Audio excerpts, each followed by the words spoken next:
Preocupación por el incremento de hospitalizaciones por coronavirus en Guayaquil. El COE cantonal prohibirá las reuniones sociales mientras se revela que solo hay 5 camas disponibles en cuidados intensivos en la ciudad.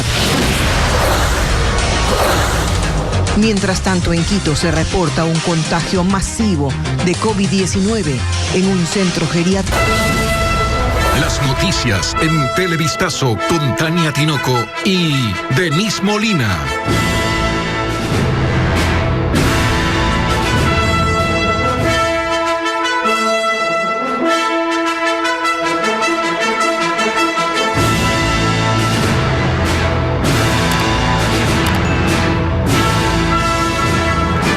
¿Qué tal, amigos? Buenas tardes. Bienvenidos a una nueva semana informativa. Más de 2.000 contagios de COVID-19 y unos 90 fallecidos se reportan al momento en centros geriátricos de al menos 11 provincias del país. Denise.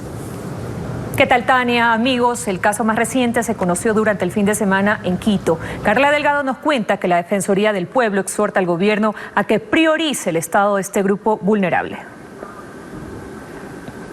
Un masivo contagio de COVID-19 ocurrió en la estancia para el adulto mayor Más Vida, ubicado al norte de Quito. Solo en este geriátrico se reportaron 23 casos de COVID-19. Luego de la denuncia de varios familiares por redes sociales, una brigada del Ministerio de Salud acudió al sitio para valorar a los residentes. Los adultos mayores en un grupo de 23 están con PCRs positivos para COVID, es decir, están todos contagiados. El contagio se habría propagado a través de una trabajadora. Lamentablemente hemos encontrado uno de nuestras auxiliares de enfermería positivas del COVID. Lo que ha hecho lamentablemente, y nosotros creemos que ha infectado a la mayoría de nuestros abuelitos de nuestro centro. Y obviamente para poder llegar a este diagnóstico hicimos pruebas hisopadas en un laboratorio particular. Pero no es la primera vez que el virus alcanza de forma agresiva a un geriátrico del país, que ya reporta un total de 2.133 contagios en centros de 11 provincias. Las más afectadas son Manabí con 1.001 contagios, Esmeraldas con 421 y Pichincha con 135 contagios. Además, 90 personas han muerto desde que empezó la pandemia. Una de las víctimas, el padre de 84 años de Julio Mancero, quien habría fallecido con el virus en el geriátrico San Juan de Dios, también en Quito. En el caso mío, pues ya pasó, mi padre ya no puede hacer nada por él, pero es para el resto de personas, todos los adultos mayores que se encuentran ahí, que tengan los cuidados estrictamente necesarios. Y que la persona que va ingresando para allá le provean del equipo de bioseguridad adecuado. El defensor del pueblo, Freddy Carrión, asegura que los adultos mayores no han sido prioridad para el gobierno desde que inició la emergencia sanitaria. No ha protegido la salud, no ha protegido la vida, no existen los recursos económicos para el tema de salud, para el sector de salud. Por lo que hace un llamado a las diferentes carteras de Estado para que dirijan sus esfuerzos a fin de mitigar y prevenir más contagios de COVID-19.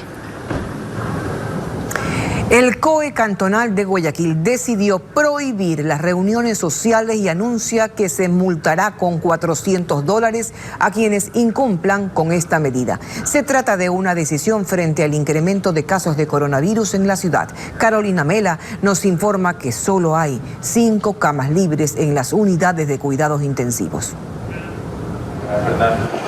Ahora mismo en Guayaquil, si un paciente necesita una cama en cuidados intensivos, será muy difícil encontrarlo, porque solo le quedan 5 camas disponibles. Tiene 5, según los datos que nos acaba de decir el director zonal. 5 en toda la ciudad. En toda la ciudad. Y la mayoría están ocupadas en un 70% por personas que vienen de fuera. La alcaldesa reclama por transparencia en los datos que no entrega el Ministerio de Salud sobre el incremento de los contagios. En la reunión del COE cantonal estaba el director provincial del Ministerio de Salud, quien no quiso hablar con la prensa y salió del lugar evitándonos. Vamos a pedir, pero esta vez acudiendo a la ley, es decir, a las normas que nos permiten acceder a los datos en plena pandemia, en épocas de emergencia, la data que tiene toda la red de salud pública de Guayaquil. Mientras tanto, el COE cantonal resolvió emitir una ordenanza para prohibir todas las reuniones sociales. Que sancione económicamente a los dueños de las casas privadas, es decir, hogares que realicen reuniones en la ciudad de Guayaquil. Esa sanción será económica y la primera será de un salario vital, la segunda de 2, la tercera de 3, la cuarta de 4 salarios y así seguiremos. También se sancionarán a los dueños y conductores de buses que permitan subir a un pasajero sin mascarilla. Si bien es cierto, se encuentra en vigencia una norma que sanciona al conductor con una multa de $200 y 8 puntos menos en su licencia de conducir. Esta sanción será extensiva también al propietario de la unidad. El COE cantonal también le pedirá al Nacional posponer la apertura de las playas como estaba planificado para el 5 de agosto. Nadie puede bajar la guardia, que aún el riesgo es latente y las consecuencias después de estas semanas de relajación lo están demostrando. El Hospital IES Sur en Quito transformó la cafetería del lugar en una sala de hospitalización. Además, desde hoy, una carpa ubicada en los exteriores de esa casa de salud atenderá a 35 pacientes que necesiten oxígeno. Andrea Báez recorrió el lugar y nos trae más detalles. Es el área donde antes era una cafetería, pero ahora es una sala de hospitalización. Aquí hay 20 camas que desde hoy están listas para recibir a pacientes con sintomatología respiratoria. La ampliación es de acuerdo a la necesidad imperativa de dar un servicio digno. Nosotros en la emergencia hemos llegado a tener hasta 130 personas, lo cual nos incurre en que haya personas en sillas naranjas y a veces hasta en el suelo. Y es que el hospital del IES, Quito Sur, recibe el mayor número de pacientes con COVID-19 de la capital. Y pese a que todo está listo, su gerente señala que hoy reportaron 100 pacientes menos que la semana pasada. Hemos bajado un poco, cerramos con 417 el fin de semana. Entonces eso nos alienta a poder tener hoy día y esperar nuestro día pico. Queremos agradecer mucho a la ciudadanía que en este fin de semana acataron la ley seca. Otra de las áreas que se ha implementado es esta carpa que cuenta con 35 camas, cada una con una toma de oxígeno individual. Están bajando las personas de hospitalización para poder dar el espacio a las que personas de emergencia suban y hacemos un flujo positivo. Actualmente Quito es el epicentro de la pandemia debido al incremento de la velocidad del virus y ante una población que no siempre guarda su distanciamiento. 170 trabajadores de la salud realizaron un plantón tras ser desvinculados del Hospital Teodoro Maldonado Carbo en el sur de Guayaquil, pese a que laboraron durante los momentos más duros de la emergencia sanitaria. César Velastegui nos cuenta que ellos esperaban acogerse a la ley humanitaria que les ofreció un nombramiento.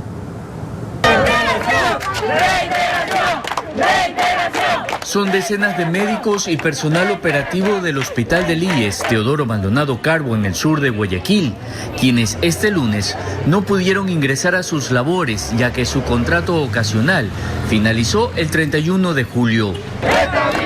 Con carteles y consignas pidieron garantías laborales.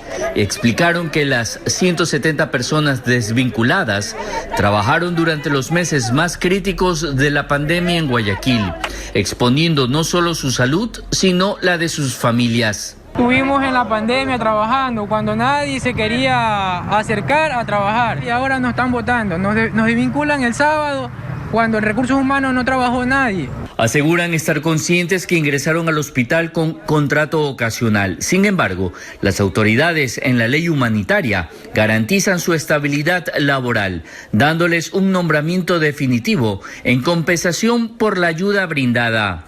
La ley es clara. El artículo 25 de la ley humanitaria dice estabilidad laboral. Además, resaltaron que la pandemia no ha terminado y que en la actualidad, dentro del hospital, hace falta personal médico, en especial en el área de cuidados intensivos. Las áreas están totalmente llenas, no tenemos camas disponibles y la enfermedad no se ha terminado, la pandemia sigue. Solicitamos una entrevista con el presidente del directorio del IES, Jorge Guatet, pero se nos informó que en las próximas horas habrá un pronunciamiento oficial.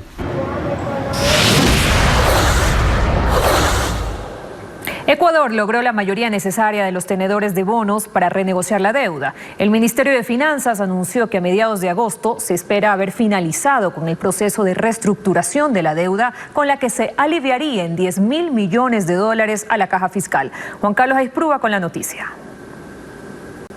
Luego de que el 20 de julio el gobierno nacional presentó formalmente su propuesta para negociar la deuda en bonos internacionales, este lunes 3 de agosto, el Ministerio de Finanzas informó que el porcentaje necesario de los tenedores de estos bonos votó a favor de lo planteado. Pero, ¿qué fue lo solicitado por el Ecuador? Una reducción de 1.540 millones de dólares del capital de esta deuda, un alivio para la caja fiscal por más de 10.000 millones en los próximos 5 años, la disminución de la tasa de interés promedio del 9,2% al 5,3% y la duplicación del plazo para el pago de esta deuda de 6 años en promedio a 12,7 años. El haber vendido la capacidad de pago de la economía de forma adecuada, en el haber sido, yo diría, muy transparentes y muy francos en cuál es la situación y manejarse en una actitud más amigable que confrontacional, como ha sido, por ejemplo, el caso en Argentina.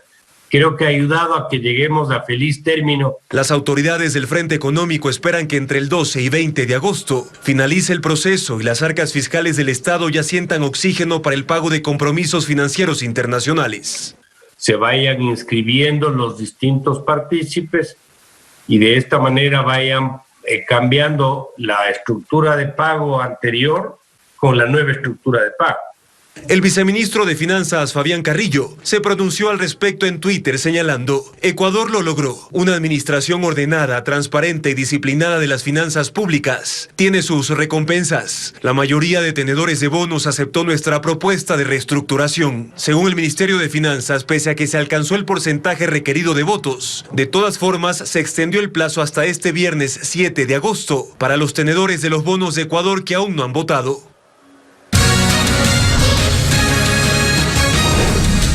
Vamos a la pausa y al regresar, la Corporación Eléctrica explica cómo se hará la devolución de los valores cobrados en exceso.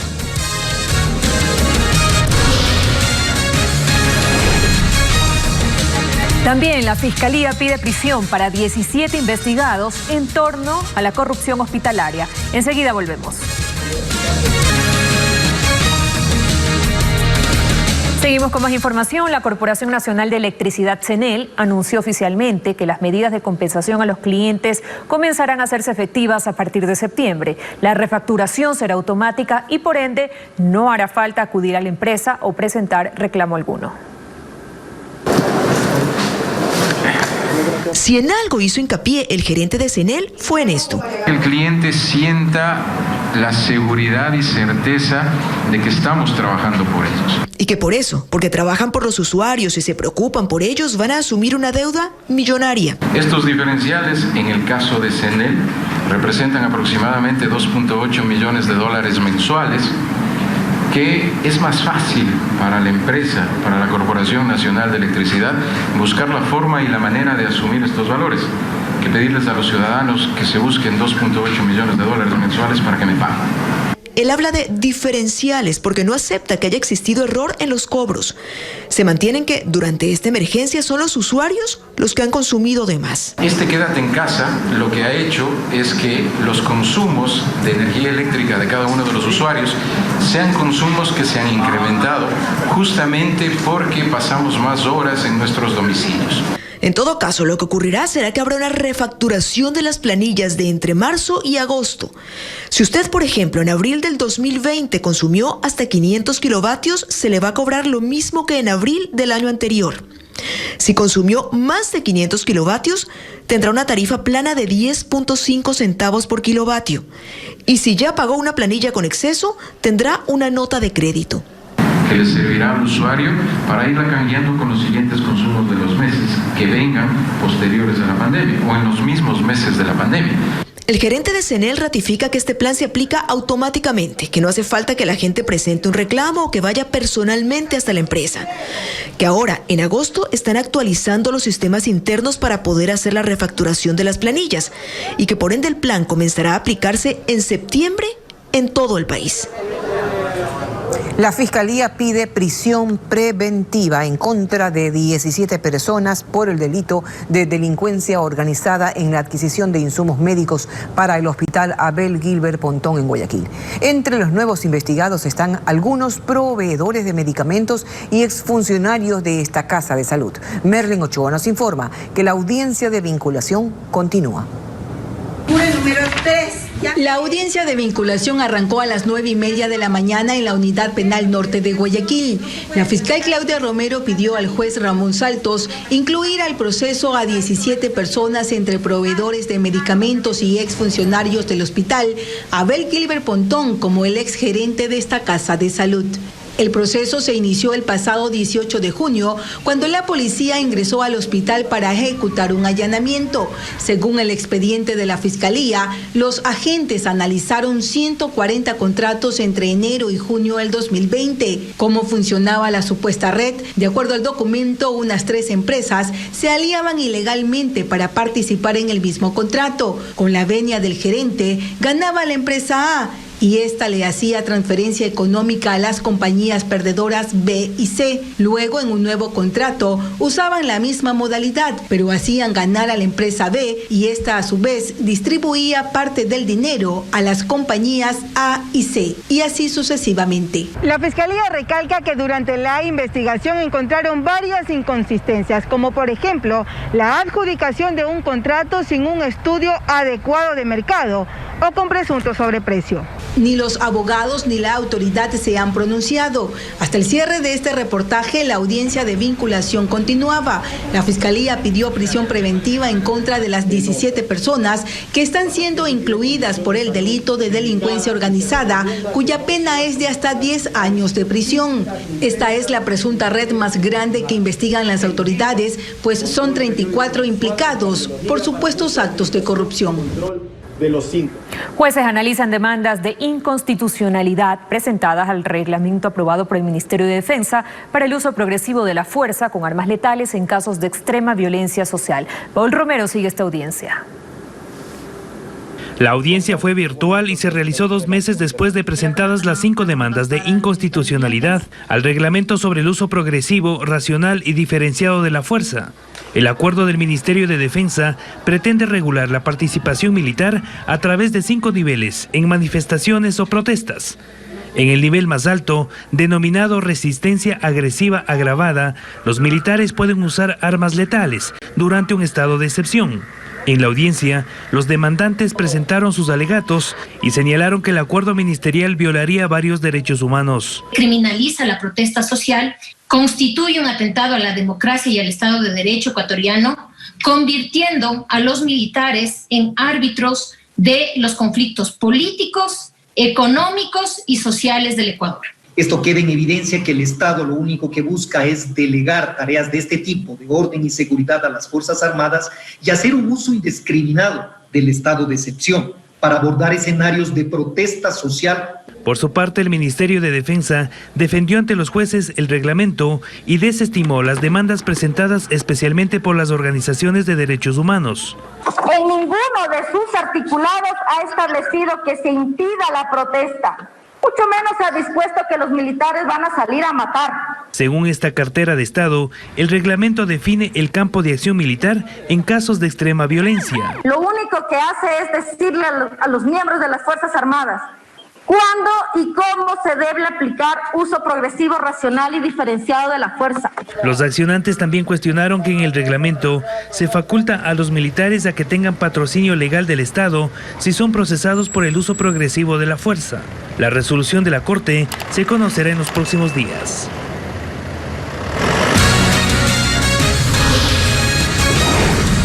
Más adelante en Televistazo, debido a la crisis, 5 hoteles de Quito cerraron sus puertas tras años de servicio.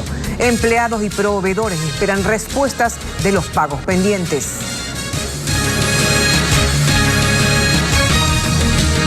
Seguimos informando, 5 hoteles medianos y grandes cerraron sus puertas en Quito. Centenares de personas se quedaron sin empleo y los proveedores están a la espera de las cuentas pendientes. El sector hotelero pide al gobierno la conformación de un comité de crisis, como nos cuenta Alex Ceballos. 5 meses de pandemia terminaron con 40 años de historia del Hotel Barnard en Quito. Se hizo una primera reducción para tratar de sobrevivir un tiempo más, pero después la mejor decisión fue ya cerrar definitivamente. En las instalaciones solo queda Juan Pablo Cobos, nieto del fundador del hotel, y una persona más que cuida el desolado edificio, que cerró sus puertas por la crisis económica que enfrenta. No era viable mantener a todo el personal y todos los gastos operativos que involucra llevar un hotel para la venta tan baja que ha habido estos últimos meses. Como otros 5 hoteles, grandes y medianos de Quito, dejaron de atender. El cierre de aeropuertos y terminales terrestres, la suspensión de eventos sociales, liquidaron al sector. En el Hotel Acros está bloqueada la puerta principal. Y en la calle esperan empleados, quienes reclaman pagos atrasados. Además, proveedores preocupados por la falta de cancelación de sus planillas prefieren no hablar. Se ha cerrado el CityMed, se ha cerrado el Hotel Walter, el New House, el Zen Suite, y puedo seguir enumerando más muchos otros restaurantes, agencias y operaciones turísticas. Los guías no tienen trabajo. Por ello, el sector solicita urgente apoyo al gobierno nacional. Y el gobierno debe atendernos con un gabinete o comité de crisis que hemos solicitado hace un mes a la Presidencia de la República para que nos reunamos, sector público y sector privado. Se estima que en el país 20.000 fuentes de empleo ha perdido el sector turístico en esta situación crítica que no soporta un día más. Este fin de semana hubo 147 sancionados en Azuay por irrespetar el nuevo horario del toque de queda. Las autoridades realizaron operativos de control para vigilar que se cumplan las medidas. Tenemos un informe de Mara Gabriela Carpio con imágenes de nuestro corresponsal Ángel Robles. Esta cancha deportiva fue uno de los espacios clausurados en Cuenca durante este fin de semana. Pese a las restricciones, un grupo de personas utilizaba este lugar como tienda, barra de licor y sala de billar. La intervención se realizó como parte de los controles para verificar el cumplimiento de las nuevas disposiciones del COE Nacional. 300 uniformados entre policías, militares y agentes de tránsito participaron en los operativos. Nos hemos abierto en grupos a diferentes lugares, especialmente sectores rurales donde lastimosamente las personas todavía se aglomeran y muchos con la intención de consumir bebidas alcohólicas. Se encontró a personas ebrias y hubo sancionados por no usar mascarillas ni acatar el toque de queda, que los fines de semana se inicia a las 7 de la noche en 18 provincias. Es penoso también saber que hay muchas familias que se están contagiando en el núcleo familiar, toda vez por un poco la inconsciencia de alguna persona que lleva el virus. El gobernador de la Azuay hizo un llamado a la corresponsabilidad y reconoció que la situación hospitalaria continúa siendo crítica. Son 157 pacientes que tenemos en nuestros 2 hospitales Centinela. Lamentablemente la situación es complicada, estamos al límite con las camas de unidades de cuidados intensivos, ya esta prácticamente sería la 3ª semana que estamos en las mismas condiciones. Además, varios vehículos quedaron retenidos por el mal uso del salvoconducto. Una emotiva despedida recibió una enfermera quien falleció a causa de COVID-19 y que trabajaba en la primera línea en el hospital del IES en Riobamba. Su esposo, exalcalde del Cantón Chambo y actual director médico de ese hospital, también estuvo contagiado, pero hoy logra intentar recuperarse. Con flores, globos blancos y una calle de honor, personal médico del Hospital del IES en Riobamba despide a la enfermera Mónica Valverde, quien falleció de COVID. Estuvo en primera línea cuidando a enfermos con el virus. Eternamente agradecidos por todo lo que hiciste por nosotros. Sobre el féretro estaba la bandera de las enfermeras y la cofia, símbolo de quienes se dedican a esta labor. Que el profundo amor, la vocación y la entrega total de mi madre a su profesión enfermería quede como el más grande legado de dedicación a su profesión. El esposo de la enfermera Valverde fue alcalde del Cantón Chambo en Chimborazo y ahora es el director médico del Hospital del Seguro Social de Riobamba. También estuvo en terapia intensiva por COVID y se recupera satisfactoriamente.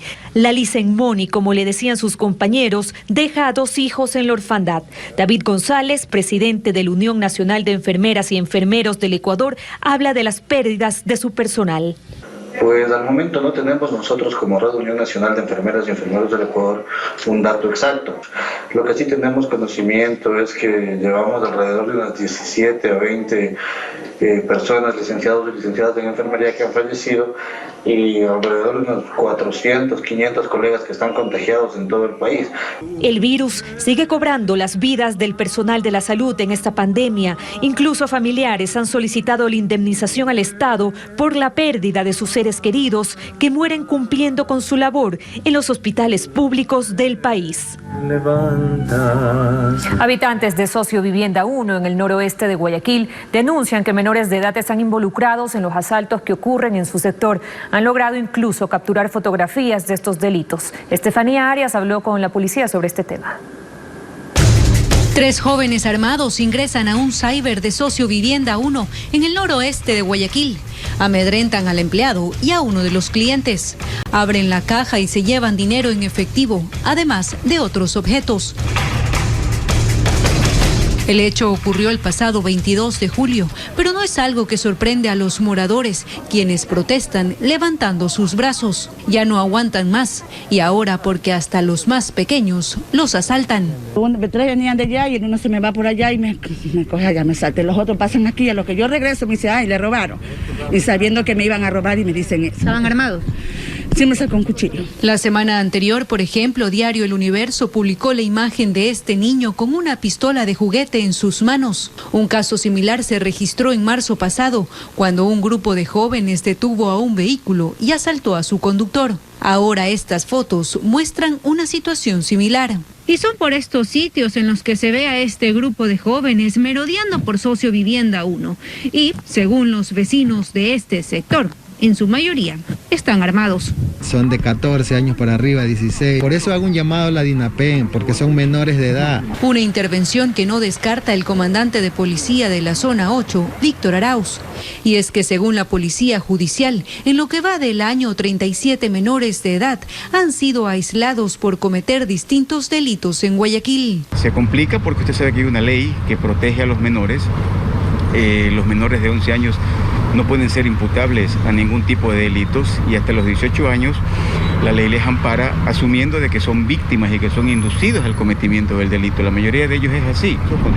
Vamos a intervenir en Sociovivienda. Hasta eso, a los moradores no les queda más que quedarse en casa. Por tercera ocasión, el precandidato presidencial por el movimiento Pachacutic y actual prefecto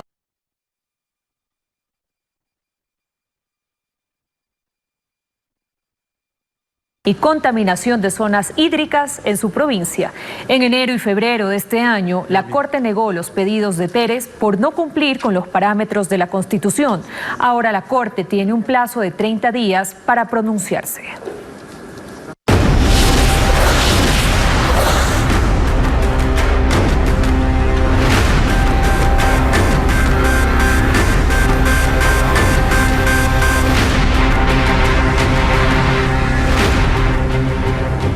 Vamos con una información de última hora. Hace pocos minutos se reportó un incidente dentro de la antigua penitenciaría de Guayaquil.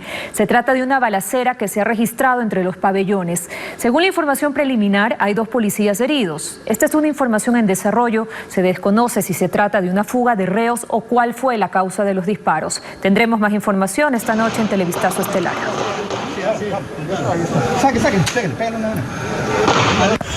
Son imágenes de un video aficionado que estamos mostrando lo que sucedió hace pocos minutos, que se reportó un incidente dentro de la antigua penitenciaría de Guayaquil.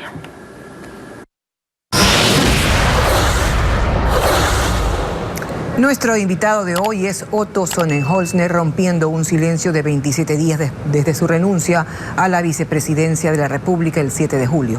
Entendemos que está recuperándose de una hepatitis A que lo aquejó. Fue obligado a descansar y también a planificar su futuro. Empiezo preguntándole sobre los motivos de su renuncia cuando dijo usted en esa locución: en el momento en que sienta que este cargo se convierte en un impedimento para servir y aportar a los temas más relevantes, prefiero salir como entré. ¿A qué se refería? Y así salí, Tania. Gracias. Buenos días con todos. Buenas tardes. Un gusto estar aquí y evidentemente he estado en cama 3 semanas. Ahora estoy recuperándome. Me falta un poco, pero vamos hacia allá.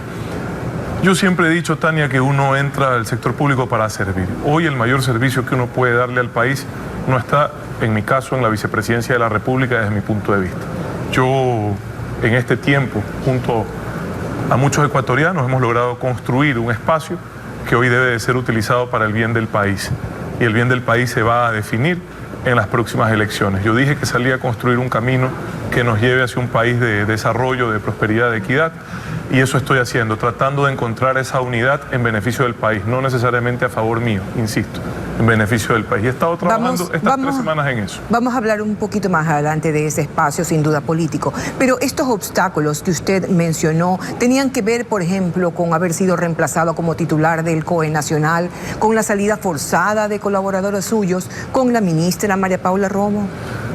Primero, yo salí del COE para venir a mi ciudad, aquí a Guayaquil, a enfrentar la peor crisis de la historia de la ciudad frente a frente. Creo que fue necesario, creo que fue importante, y hoy, entre otras cosas, gracias a esos esfuerzos, tenemos una situación más manejable. Todos sabemos que el COVID no se ha terminado. Segundo, déjeme aclararle nomás una cosa, yo no he nombrado a nadie en el gobierno en ningún momento. Personas que en algún momento trabajaron conmigo fueron llamadas por el presidente de la República por sus méritos, y es el presidente de la República quien decide o no si esas personas le sirven o no. A mí esas decisiones yo las tengo que respetar, y así lo he hecho siempre. Y mi relación con la gran mayoría de los miembros del gobierno es una relación cordial, como siempre lo ha sido Tania, y como lo ha aclarado. Dejemos el pasado y vamos al futuro inmediato. ¿Cuándo va a anunciar su candidatura presidencial? Aunque me acaba de decir que está preparando un espacio en donde no necesariamente usted tenga que liderarlo. Y solo le aclaro la primera. Estar en la vicepresidencia es un impedimento, por lo menos desde mis valores éticos, para trabajar electoralmente. Por eso salí. Es un impedimento porque yo jamás utilizaría recursos públicos en cualquier forma de campaña, y fue una de las cosas que más critiqué en su momento, sobre todo al gobierno anterior. Y eso... sobre lo que yo salí a hacer es eso, construir unidad. ¿Por qué? Porque la dispersión que hoy existe, yo entiendo que todos tengan afanes presidencialistas, están en su derecho, pero ahorita más que en el deseo y en el derecho hay que pensar en el deber, y el deber es evitar que al Ecuador lo gobierne, discúlpeme que lo diga así, pero lo que ya hemos vivido, falta de libertad, atropello, abuso, autoritarismo. Eso tiene un nombre y apellido. Bueno, para muchos sí, para otros no, pero más que un nombre y un apellido son modelos que hay que rechazar. Bueno, un modelo como el correísmo, ¿a eso se refiere? Porque el socialismo del siglo XXI, si le quiere poner algún nombre, porque no es solo en el Ecuador, es un tema regional, el daño que ese modelo ha hecho. Y hoy las consecuencias que se siguen viviendo no solo en el Ecuador, insisto. Entonces, no le ponga nombre y apellido, porque puede tomar cualquier apellido.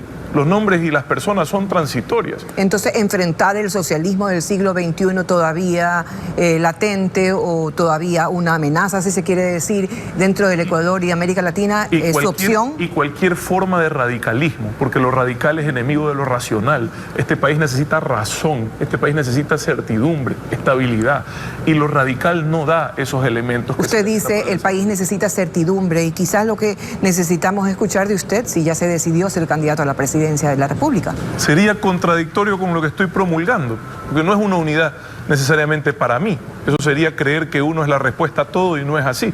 Es una unidad para empezar a buscar ese camino. He hablado con, por lo menos una decena de movimientos, partidos, movimientos sociales, aparte agrupaciones sindicales, representantes de la sociedad civil, y lo voy a continuar haciendo, líderes locales, y lo voy a continuar haciendo en beneficio del país. No se trata de las personas, Tania, se trata de los objetivos. Bueno, pero tendrá que tomar una decisión más pronto que tarde. Y el propio líder socialcristiano Jaime Nebot ha reconocido, y me imagino que usted también, que han tenido conversaciones. Hemos conversado con él y con otros líderes políticos, por supuesto que sí, y lo voy a seguir haciendo para buscar ese camino para el país. ¿Cuánto va a pesar en una eventual campaña presidencial los errores que se enrostran al gobierno de Lenín Moreno, el reparto de hospitales, por ejemplo? Usted me va a decir, yo no los repartí, pero sin duda, como la mayoría de los ecuatorianos, conoció que se repartió. Yo le voy a decir, yo no tengo ni he conocido de eso, más allá de lo mismo que pueda conocer usted, jamás lo escuché en una mesa, pero lo que sí le quiero decir es lo que yo sí he hecho para combatir la corrupción en el Ecuador, porque todo lo que nos estamos enterando hoy aquí, todo lo que sabemos de lo que ocurría en los hospitales, que yo ya lo sospechaba, y lo dije antes de inclusive la pandemia. Pero sospechar podía ser algo más. No, porque habíamos hecho cálculos de los costos del sistema de salud público y veíamos que había una pérdida potencial de hasta de 200 a 300 millones de dólares, y propuse un cambio en ese sistema, ¿sí? Y usted puede saber si eso es corrupción o no. Pueden ser varias cosas, pero el sistema no estaba funcionando. Y yo, el primer día que empecé en el COE, palabras textuales: en nuestro país emergencia es sinónimo de corrupción, y lo ha sido siempre. Y no vamos a permitir que en este caso esa corrupción quede impune si se da. Y permitimos por primera vez, y esto ha sido reconocido internacionalmente, que las compras públicas en emergencia sean abiertas y de libre acceso para todos. Y eso nos ha hecho conocer lo que hoy conocemos. Y eso ha permitido que se sancione a quien se tiene que sancionar, como tiene que ser. Porque sí, no me va a decir que las personas que están metidas en esto no están siendo judicializadas. Están siendo judicializadas como tiene que ser. Porque la corrupción no se la debe ocultar ni homenajear. Sin duda va a haber muchas oportunidades de continuar hablando en ese tema, pero no puedo acabar esta entrevista sin preguntarle si efectivamente usted en algún momento dado acepta que privilegió su imagen dentro de la campaña, o cómo va a responder a quien lo señalan por haber beneficiado su imagen en momentos tan difíciles. Esas son opiniones, disculpe con todo el respeto a quienes las tienen, pero bastante mediocres. Si la gente tiene alguna afinidad conmigo, es porque logré transmitir, no con palabras, sino con hechos, que se puede hacer servicio público de una forma diferente, con honestidad, con transparencia, con trabajo, con austeridad, valores que yo predico desde que nací, desde que tengo memoria. Y para mí, mi función más importante era transmitir ese mensaje al país, y creo que lo he conseguido, por lo menos en lo que veo, creo que lo he conseguido y me alegra. Para mí eso es algo importante, para mis hijos, para mi país. Jamás estuvo en mis intenciones, ni he buscado, ni jamás le he dicho a nadie que mi objetivo era proselitista. No lo ha sido. Mi objetivo ha sido servir, y he cumplido. Gracias, señor. He cumplido más allá de mis obligaciones. Gracias, señor Sonnenholzer. Usted comprende cómo es el tiempo en la televisión. Así también creo que llegamos al final de este noticiero. Denise. Estamos despidiendo este espacio informativo. Tania, el tiempo es corto. Usted sigue en la señal de Ecoavisa.